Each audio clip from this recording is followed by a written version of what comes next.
No more.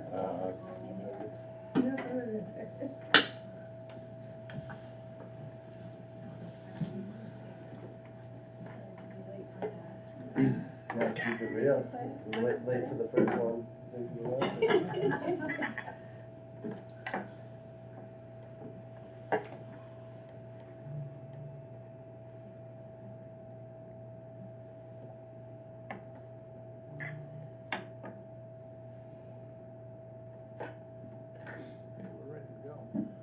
All right.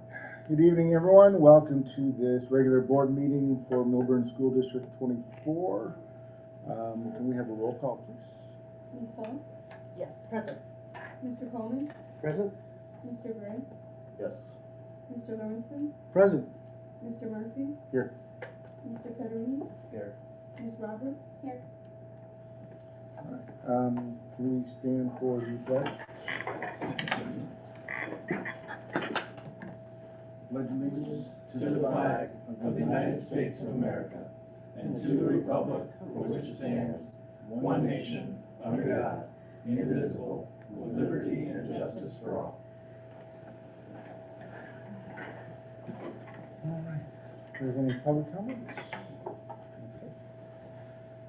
Okay. Additional non-action items. I have two discussion items to add, or non-action items. One is on our staffing process, and then about board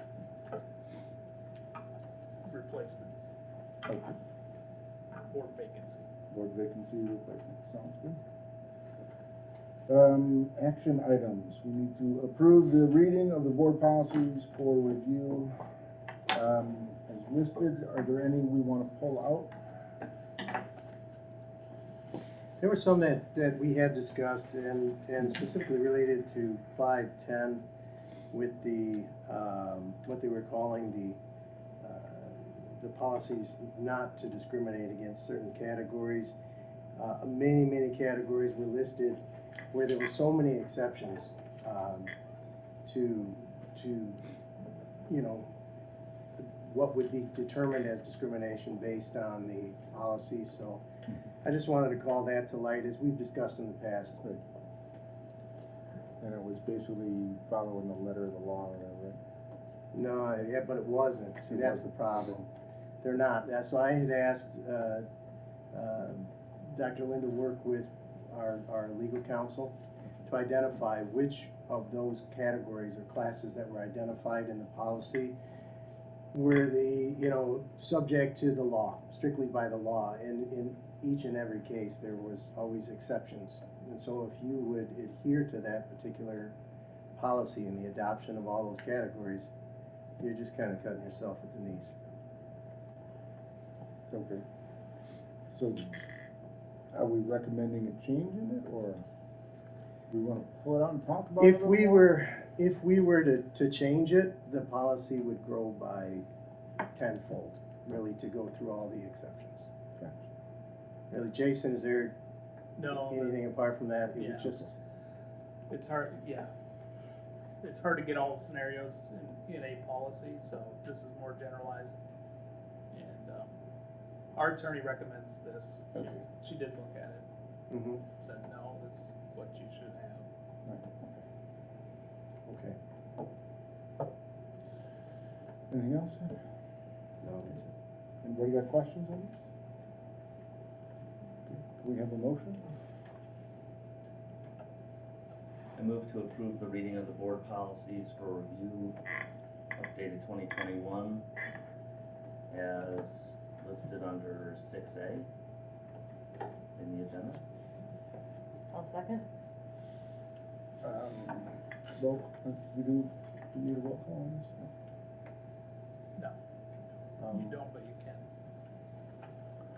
All in favor, say aye. Aye. All opposed? Nay. One opposed? Motion passes. Approval of the cybersecurity agreement. Okay, we've talked a little bit about this over the course of the last couple of months. With our insurance plan right now, they're certain criteria that we need to meet in order to remain insured against a cyber attack. That's part of our insurance. And so they've set up some criteria that we need to meet. And we don't have to go with a third-party company. My recommendation is to go with a third-party company because we don't have the capacity to monitor and understand all of what cybersecurity has to offer, and it's changing so fast. So having someone that deals with schools in particular and in this field in general and understands the law and can guide us through this process, I think has become a necessity. And so I'm recommending that we go with Net 56 for that. And I'll show you just briefly what that looks like. So they have three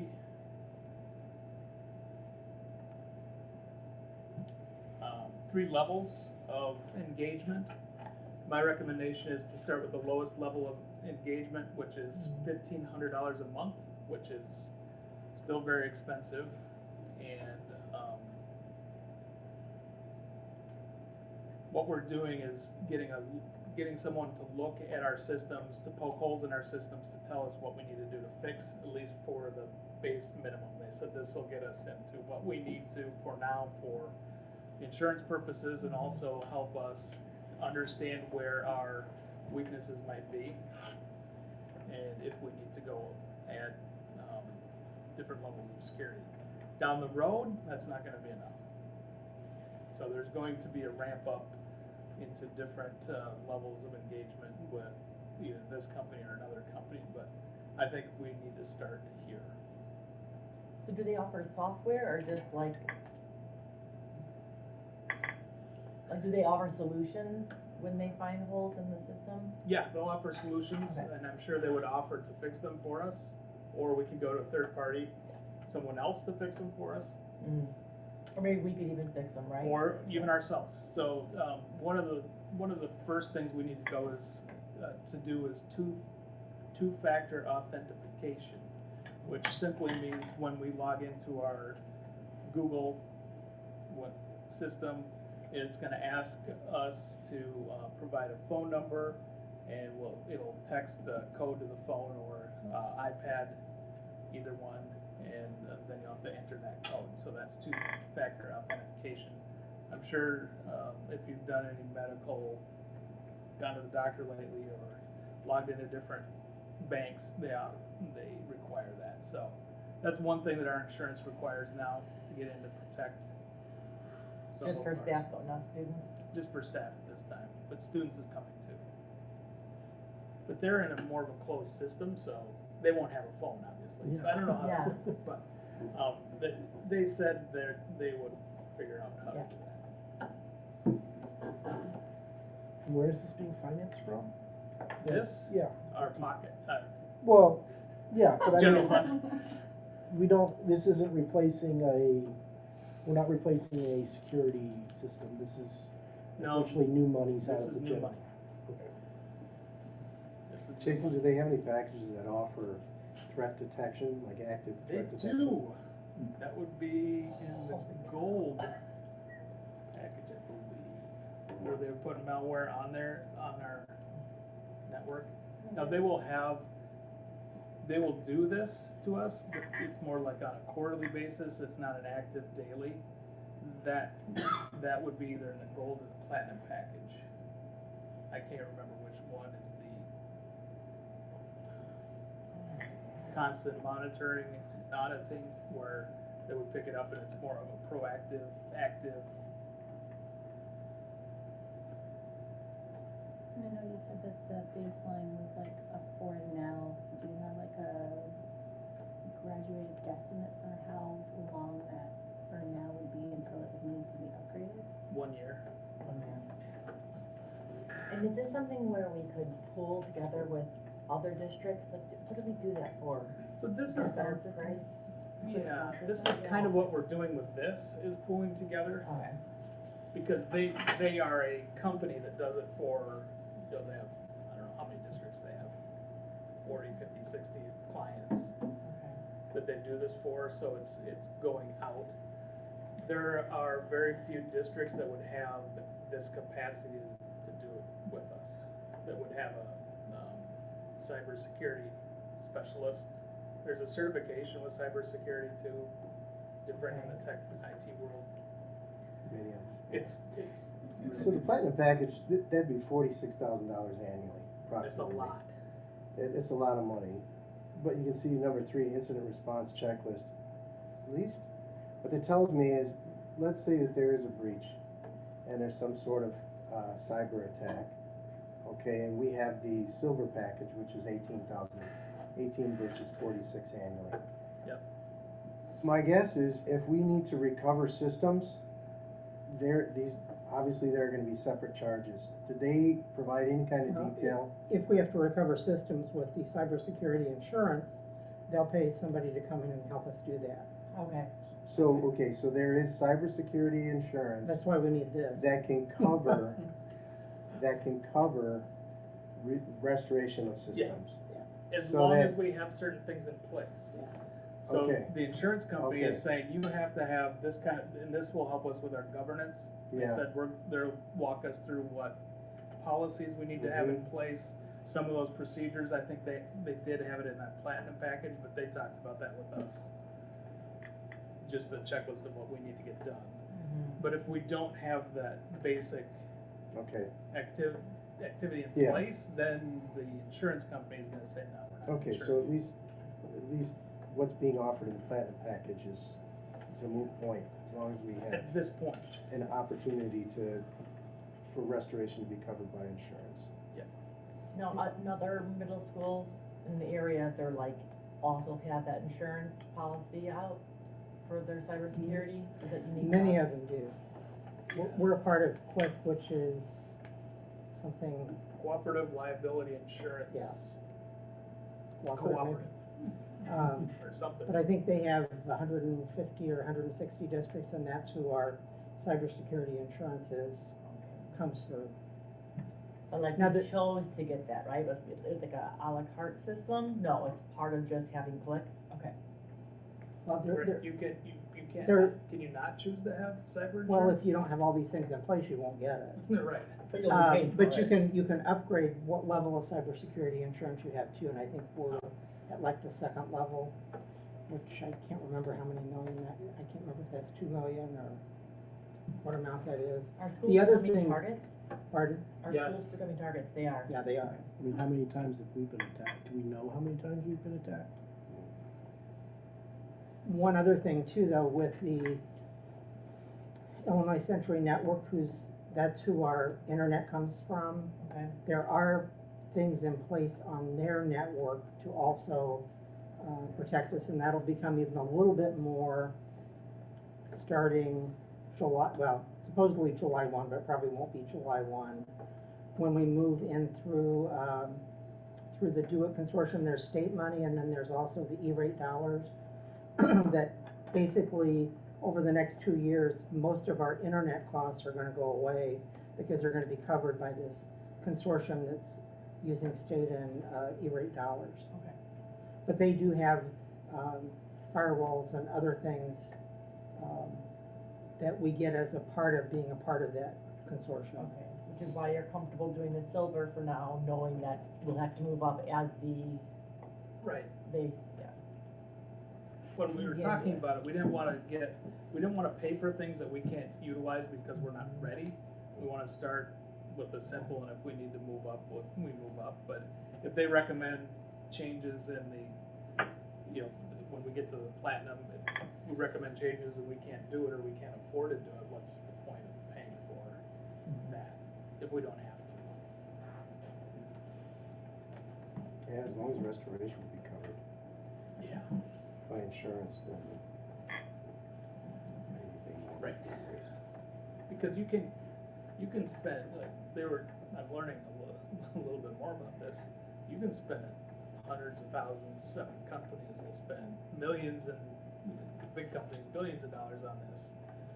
If you're a big bank, they said you can spend all that money on it, but that doesn't mean you're that much safer. They have to. School districts are low profile targets in general because we don't have, what are you gonna get access to? But what's usually happens with schools is they'll lock down all your data and information, and then, they'll say, pay us $500,000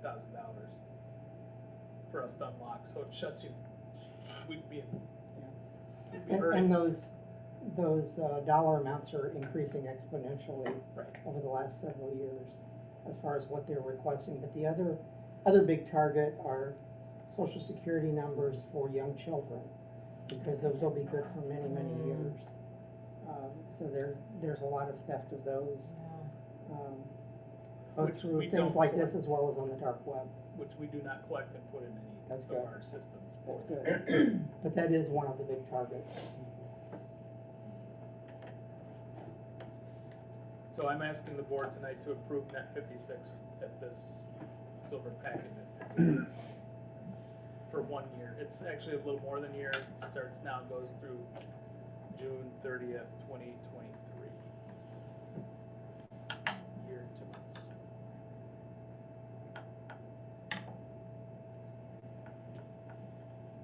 Any other questions? Just real quickly, it's monthly, so it's even over the summer, right? Yeah. It's not for the term when school's in session, okay?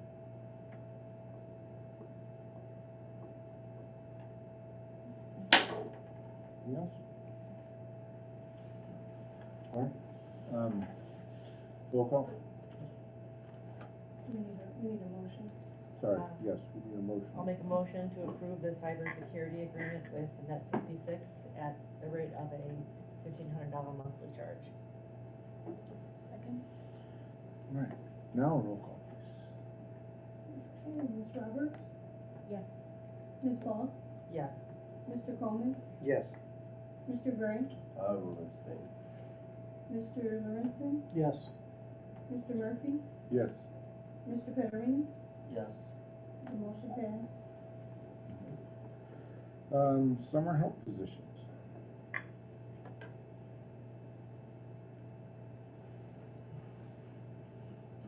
Can we talk about it? Yep, go for it.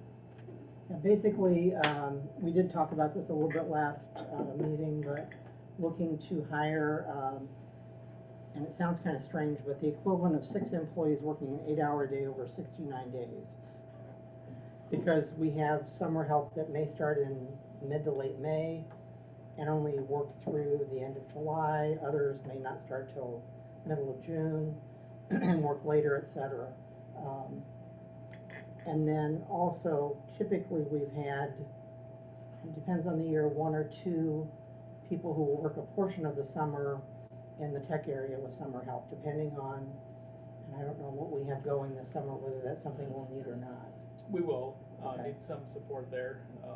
What we do is we collect all the iPads. We're planning on collecting all the iPads this year again. We inventory them, make sure that they're functional, like to get our eyes on them every summer, and then clean them, because they're nasty. So, kids don't wash their hands as well as adults, but that's okay. We clean them up, and then the kids will get the same iPad back next year. Sometimes they may change the apps on them or those kind of things too. Yeah, we can do that. We don't have to put Oh, hands that's on them true. anymore. I know, it's very nice. I forgot about that. But we still clean them up and make sure they're okay. See, We have a motion on this? Motion to approve the summer help positions as defined by Dr. Jones. Second? Any questions? Roll call, please. Well, quick question, Yes. total cost is for this?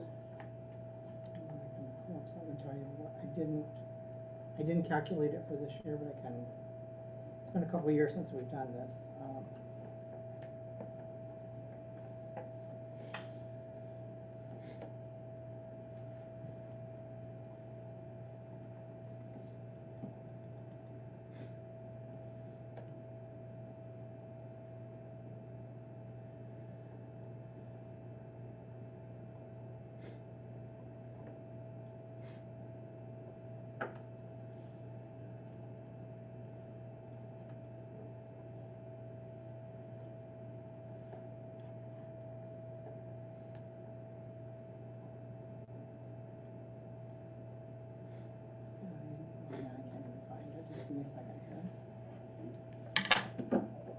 46,000-ish. I don't think it's that much.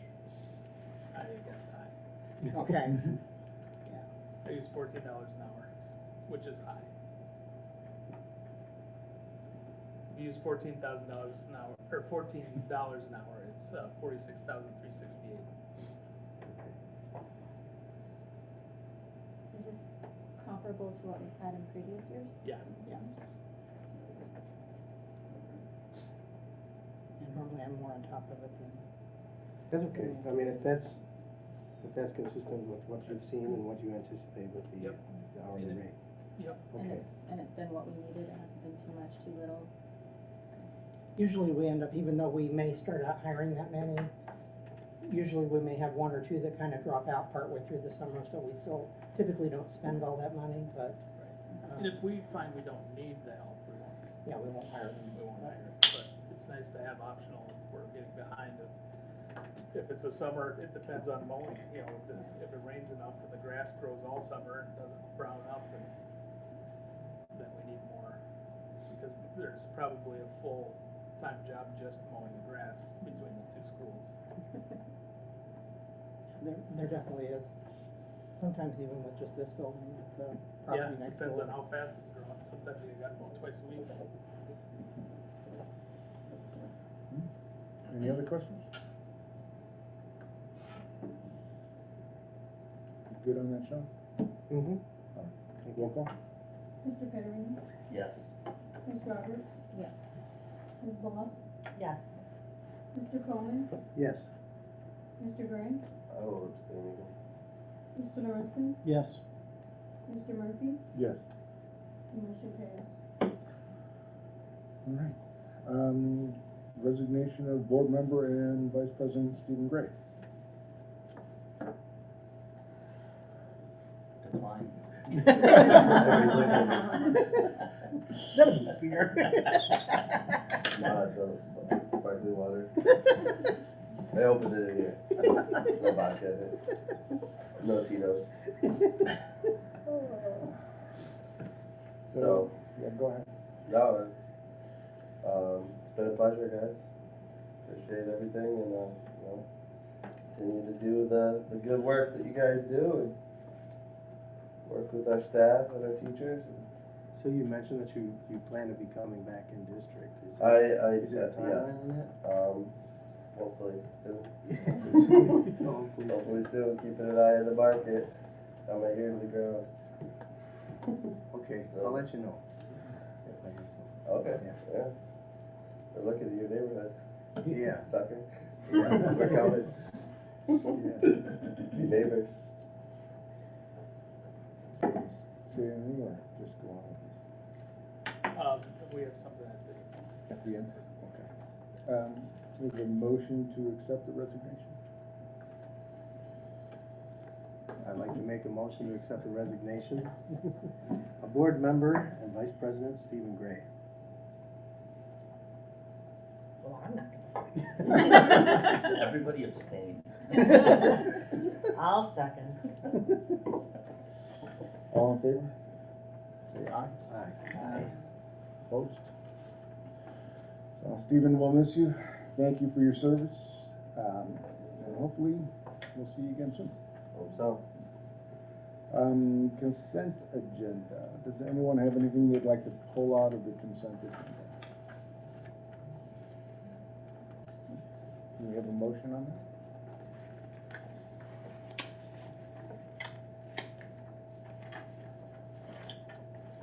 Move to approve the consent agenda as listed under E, at 6E.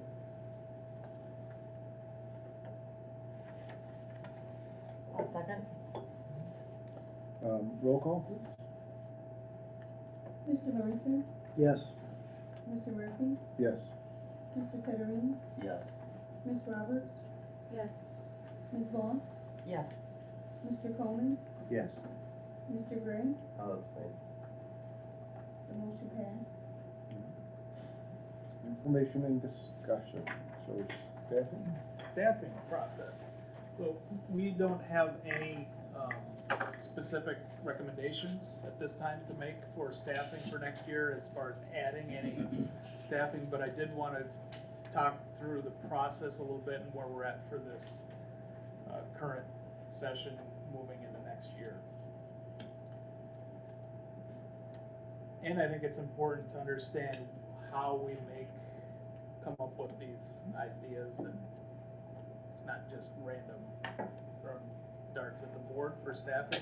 There's a process to it. So what we do, we start out, project how many staff will be needed based on our current staffing model. So we say, if we want the same programming as next year, what staffing will that take to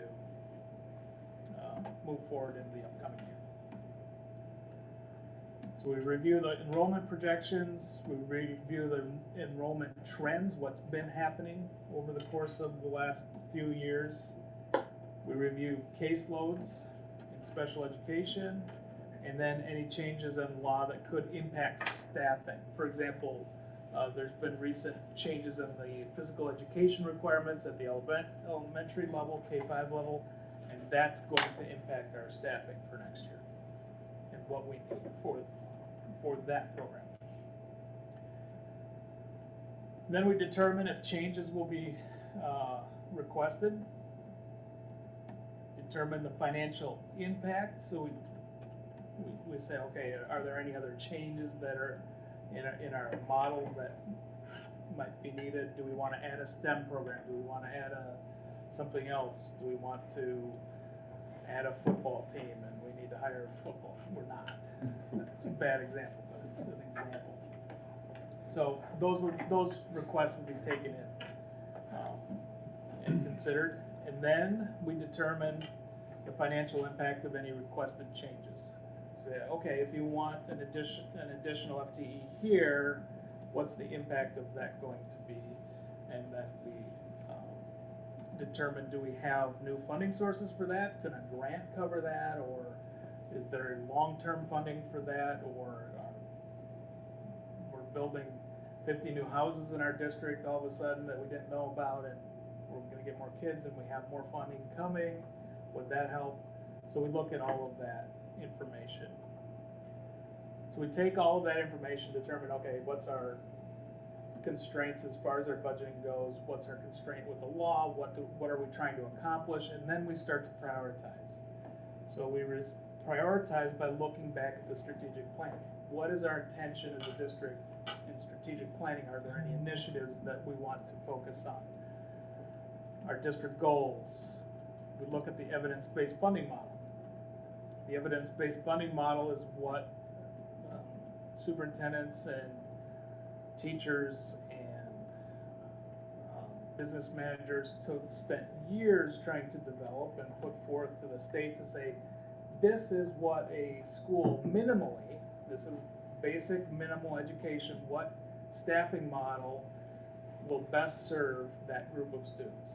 So if you have a student, they took a student or a school of 500, let's say, and they said, okay, what would a student of 500 look like? School of 500 students. They need a principal. They need an assistant principal. They need so many teachers per student. If you want class sizes in the K3 to be around 20.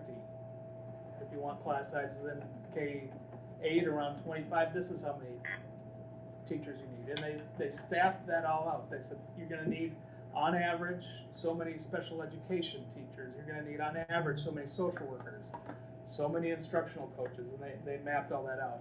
So that's the evidence-based funding model.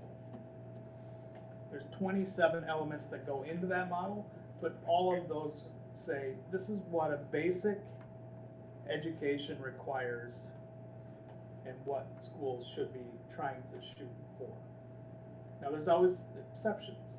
For example, we house students in special education. In early childhood, we tuition in students from other districts, and we actually do this K-8. But in early childhood, we tuition some students in from other districts, smaller districts around us, that don't have the same resources, so we pool that together. So we have more needs for speech and language at that level than would be typical. we have more needs for social work at that level than would be the typical. So, but we still would look at the model and say, well, this is what it should be. Okay, we can justify adding support here because we know that we have more need. Just as an example of that. All of that is what we consider and think about as we look at how do we want to take our staff and distribute them accordingly to support students. We also look at the needs of the kids. There are certain grade levels, certain years that just need more support for whatever reason. And so we know this, and we've seen this trend over time, where there's a certain critical mass of students in a grade that just needs more help to get along, to get where we want them to go. And so we might say, okay, if we're close on, do we add a teacher or not, that grade's gonna get that extra teacher. And then we also look at balancing the load for staff. So we don't want some staff who are taking on a larger load than other staff, and that's a consideration. We want to have some equity. That's also better for kids too, but staffing is, that's part of the staffing model as well. We would review all of that, and then we would say, okay, this is what we're recommending to the board for changes. If it's changes like moving from 5 sections to 6 sections in second grade, 1 year versus the next, and we're moving teachers, we're not bringing those requests to the board. That's just where the board would come in, would be to say, okay, our targets are in the K3, 20 kids. If you want us to go down to 15 kids in those grades, then that would be a board decision. If you wanted to go up to 25 in those grades, that would be a conversation that we would have. If that's making some sense there. So I'm not talking about shifting necessarily within and, balancing caseloads, moving, does a specific special ed teacher, is she gonna go in 3rd and 4th one next year, and then the next year because of the caseload be 2nd and 3rd, trying to balance those loads out. That's not something that I would ever come before the board. That's getting pretty deep into the minutia of just regular day-to-day decisions. But if we are looking at adding or changing the PE model, for example, next year to meet the criteria, that is something that I'm going to come to the board and say, this is what we need. This is how we're changing. We're either moving a staff member from this location to cover that, or we need to add a staff member to our overall FTE. That would be a board decision. Or if we are increasing social work in the middle school, for example, which is a consideration, I'd come and say, listen, we really need more social work help, and we'd like to add a position at the middle school because our social worker is overwhelmed and we're seeing X number of case increase this year. That's something I would go to the board and ask for support. Do we have only one social worker at the middle school then? That's correct. Jeez. Yeah. I mean, I'm sure after COVID, it's just yeah, that's a need. Yeah, it's definitely a need, and that's well documented across the country, actually, Yeah. where social emotional support for kids is necessary. It's tough.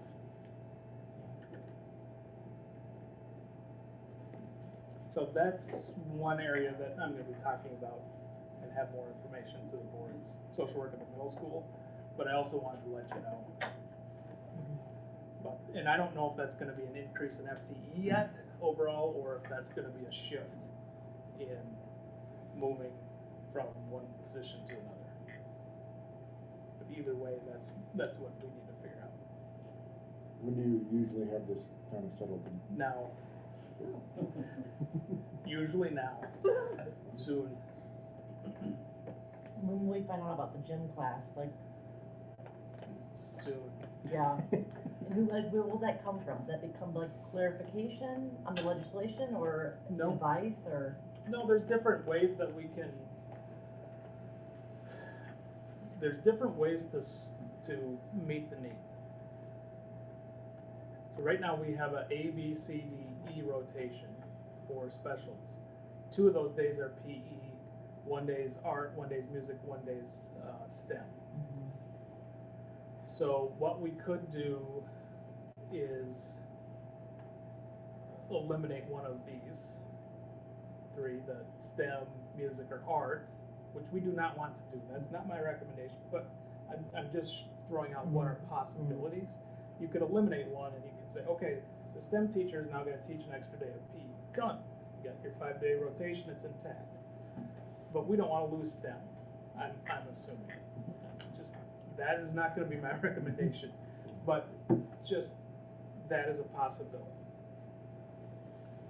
Or we can take STEM, for example, out of the rotation, 5-day rotation, have STEM be taught, bless you, Thank you. outside of the specials rotation in blocks, so that we would create a different schedule outside of that. We have to take those minutes from somewhere else, but that would be probably take some science time and maybe some other, I have to peel off some other minutes, and we would have, that would change the programming of STEM and how that's rolled out. But it could be part of the science curriculum. Yeah. You know? Yeah. Yep. That actually seems like it could work well. Yeah, there's definitely positives to that.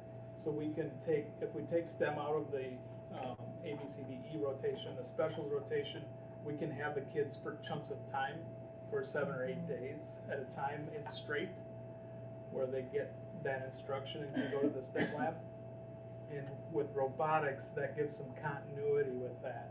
So when they're building on their Lego robotics robot, they can keep building up. Yeah, they can remember what they did the day before versus a week before, or sometimes 2 weeks before. So there's good and bad about that. So that's an option. Now, so let's say we take STEM out of that rotation, which is where we're leaning, and have a different schedule. Then we could add a PE teacher, and kids would rotate through, and they would just have another rotation with another PE teacher. We could not add a PE. Oh, how would that?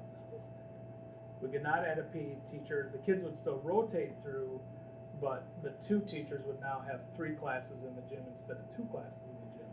So it would increase their class size up to 1. Which is a safety concern. Yeah. Up to 80, I believe, with 2 teachers. So about 40 in class. So that's an option. I'm just throwing out options. Yeah. These are all considerations. Or the final option would be to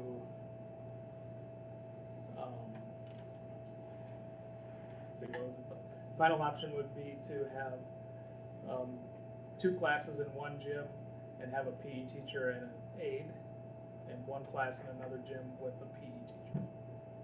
That's another option that's under consideration. So we would still do 3 days of gym. Still There 3 would days be of gym. more kids, but there'd be an aide. Yeah. So Jason, this is an unfunded mandate. Is there any Correct. discussion in the General Assembly about funding this No. at any point? No. Just another unfunded.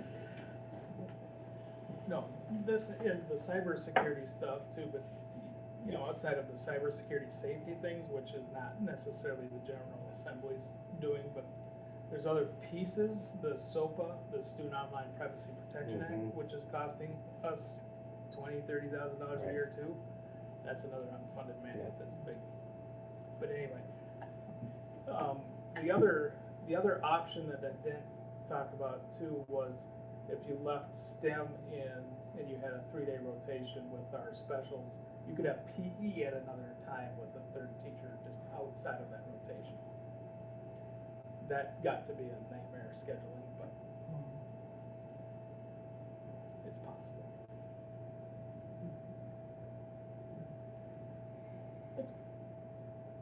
It's good for kids. I mean, they'll have PE, more PE, so they'll be moving more.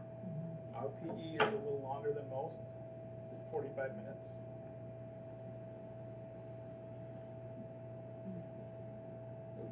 closer to have 30 minutes for most classes, but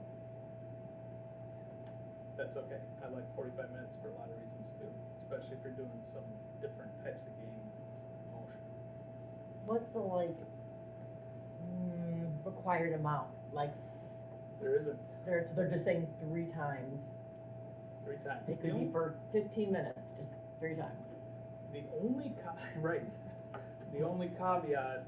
Oh, the other option would be for the classroom teacher to teach PE. So they could do that for 15 minutes, and we could put it on our schedule and call it PE. But that's not great. But there's no time frame for it. It just says it has to be equivalent to other courses.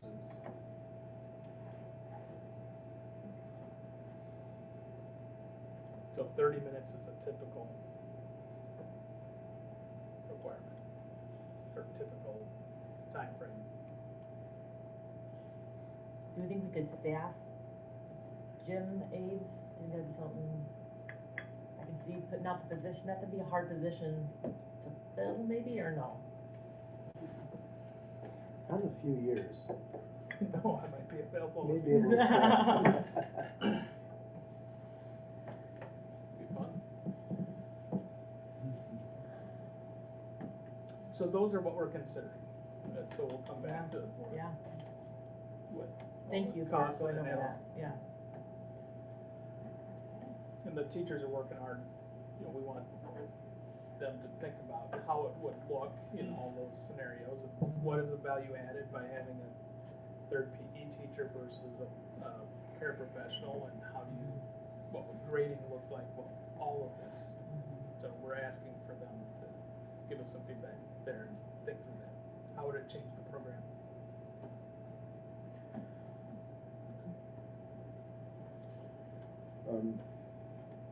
Board selection process. Okay, board selection process.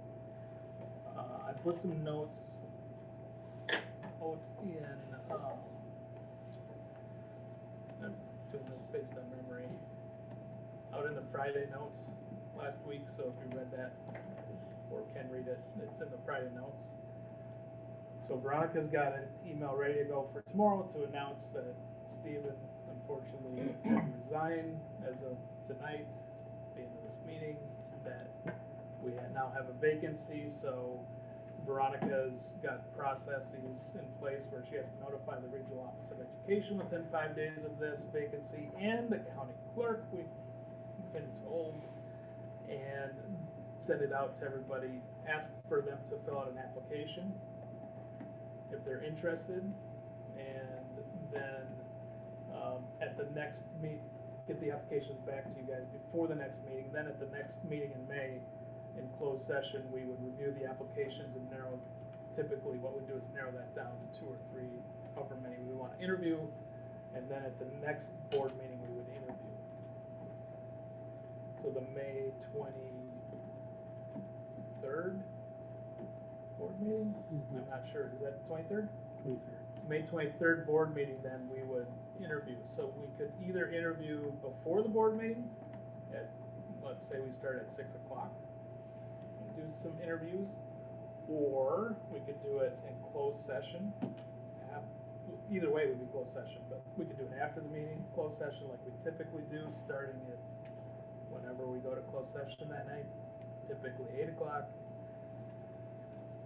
And then we could come out of closed session and make the decision that night, or we could make the decision that night, let the candidates go home, we would call them the next day, and then at the June 6th meeting, we'd have a special meeting, which we already have a special meeting planned for that day with board governance. We would call whoever's nominated, call them, and then they could join us on June 6th. And we'd make the appointment June 6th. That seems less awkward to me than having 3 people hang around until all of them are done and then making the announcement, but. Yeah, it's usually best, I think, to call later. Sometimes it can go for a while with discussions.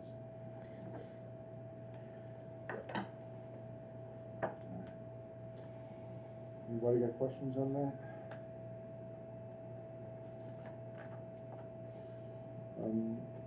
Future agenda items. Anybody have questions on these?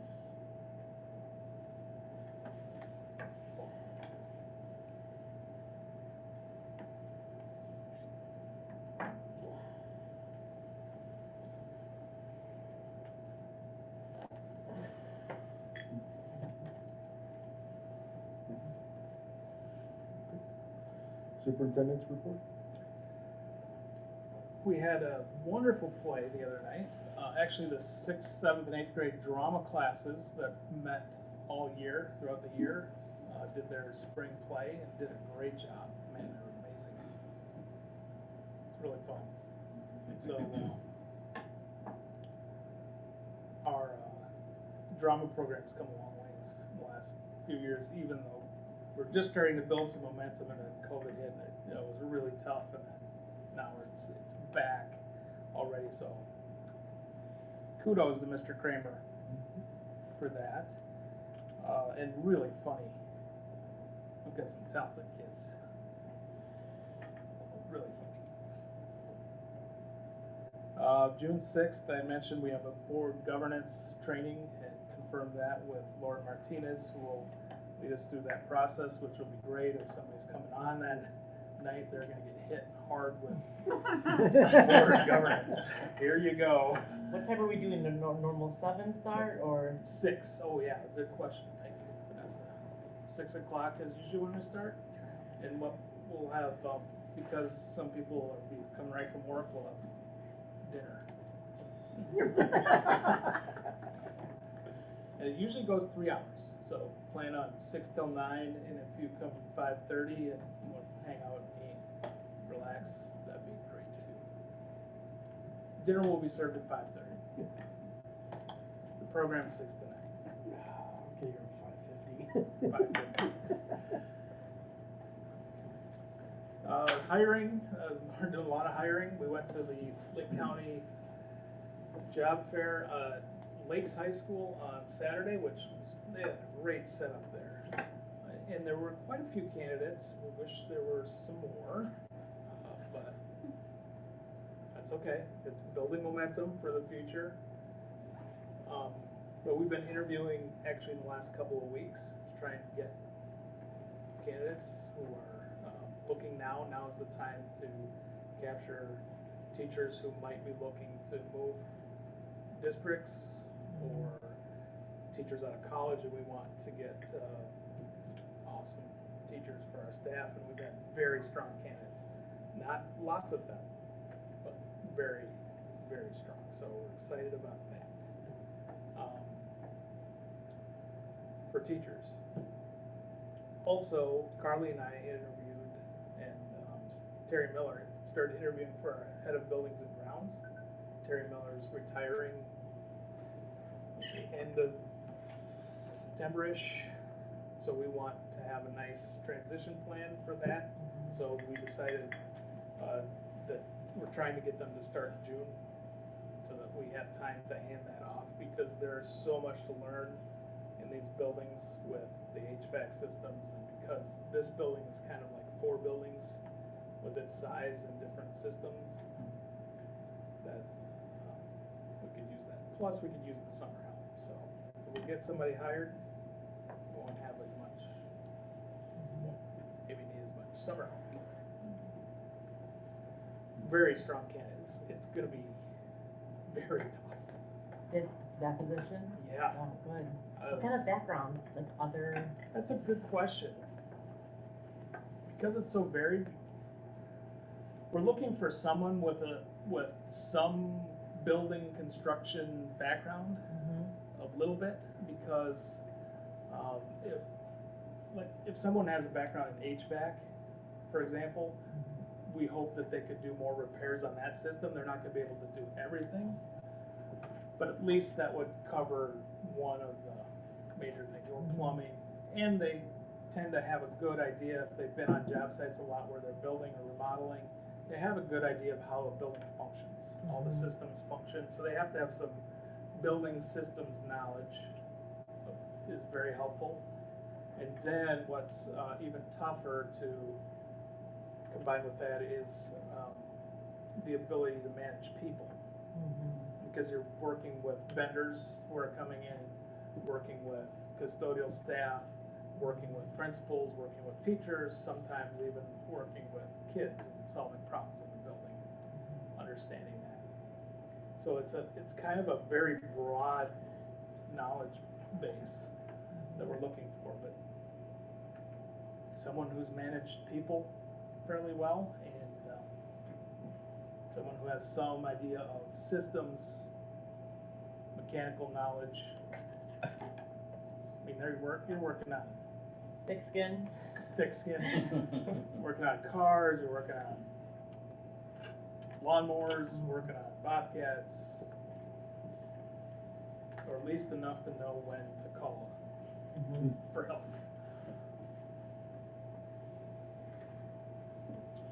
So that was interesting today. That's it. That's all I got. Business office report.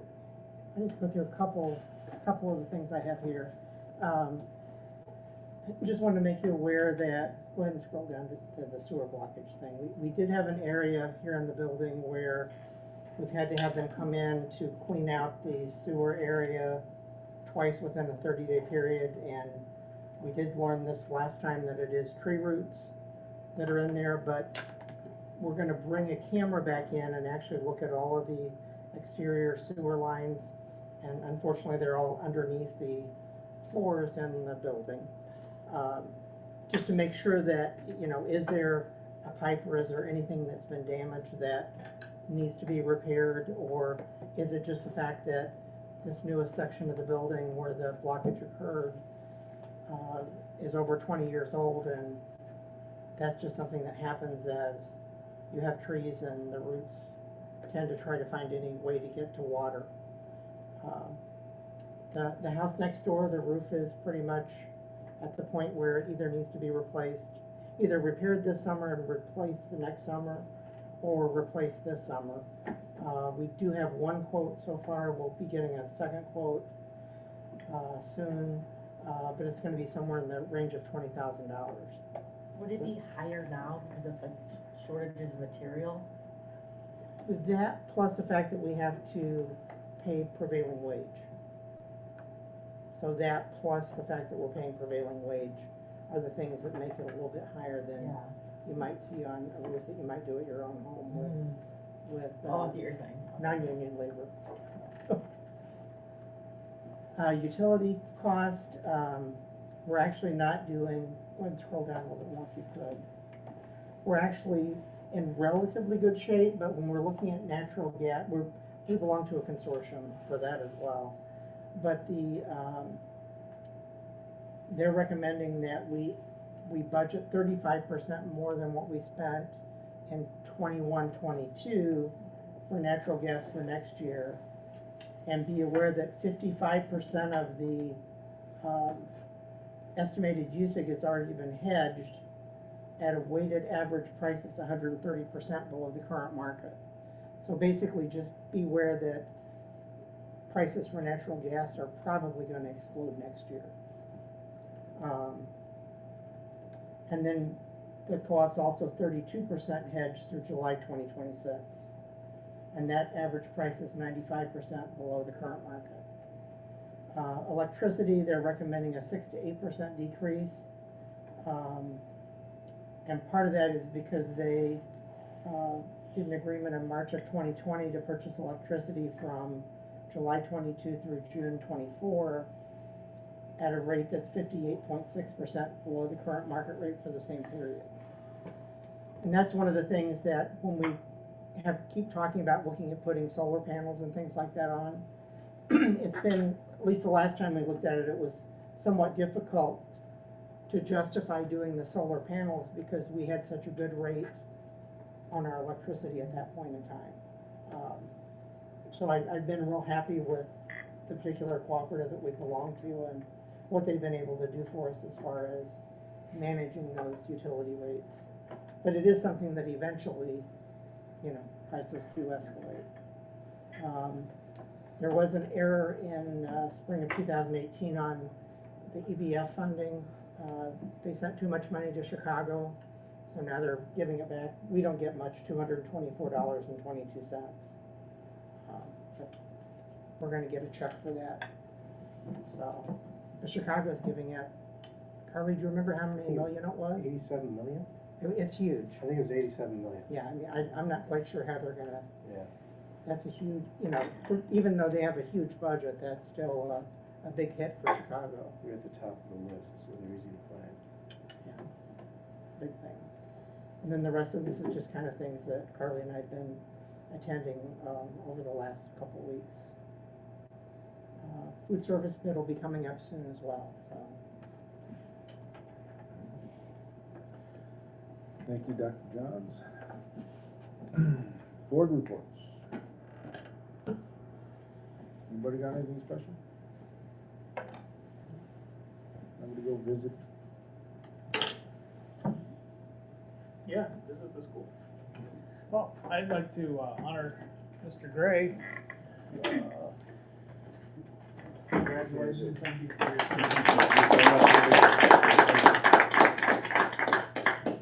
Thank you, guys. putting that in your new house. I will. Hopefully it has a nice office. Yeah, thanks, guys. It's been a pleasure. Learned a lot. Jason, everybody, keep up the good work. Thanks for having me. Appreciate your time and service and contribution to the community. Great. All right, Hopefully you'll be back soon. it's been a pleasure working with you. You going to closed session? We are going to close session. I will. Get out of here then. Make a motion to move to closed session. Pick the right night to. I'm out. Good luck, Stephen. Yeah, really good. Thank you. Good luck. I'd like to make a motion to move to closed session for the appointment, employment, compensation, discipline, performance, or dismissal of specific employees, specific individuals who serve as independent contractors in a park, recreational, or educational setting, or specific volunteers of a public body or legal counsel for the public body, including hearing testimony on a complaint lodged against an employee, a specific individual who serves as an independent contractor in a park, recreational, educational setting, or a volunteer of a public body, or against legal counsel for the public body to determine its validity.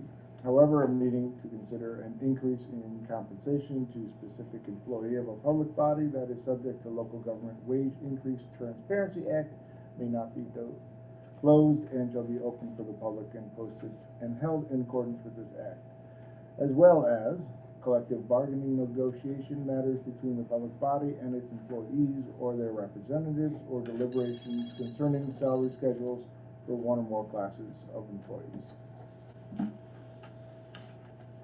Do I have a second? Second. Roll call, please. Ms. Boss? Present. Mr. Coleman? Present? Mr. Gray? Mr. Lewinson? Yes. Mr. Murphy? Yes. Mr. Federini? Yes. Ms. Roberts? Yes. The board enters into closed session. Good night. And I- There will be no additional action taken at this meeting, so when we come out of closed session, I'm gonna turn off the cameras to the public for now, and we won't resume the public set cameras when we come back, so have a good night.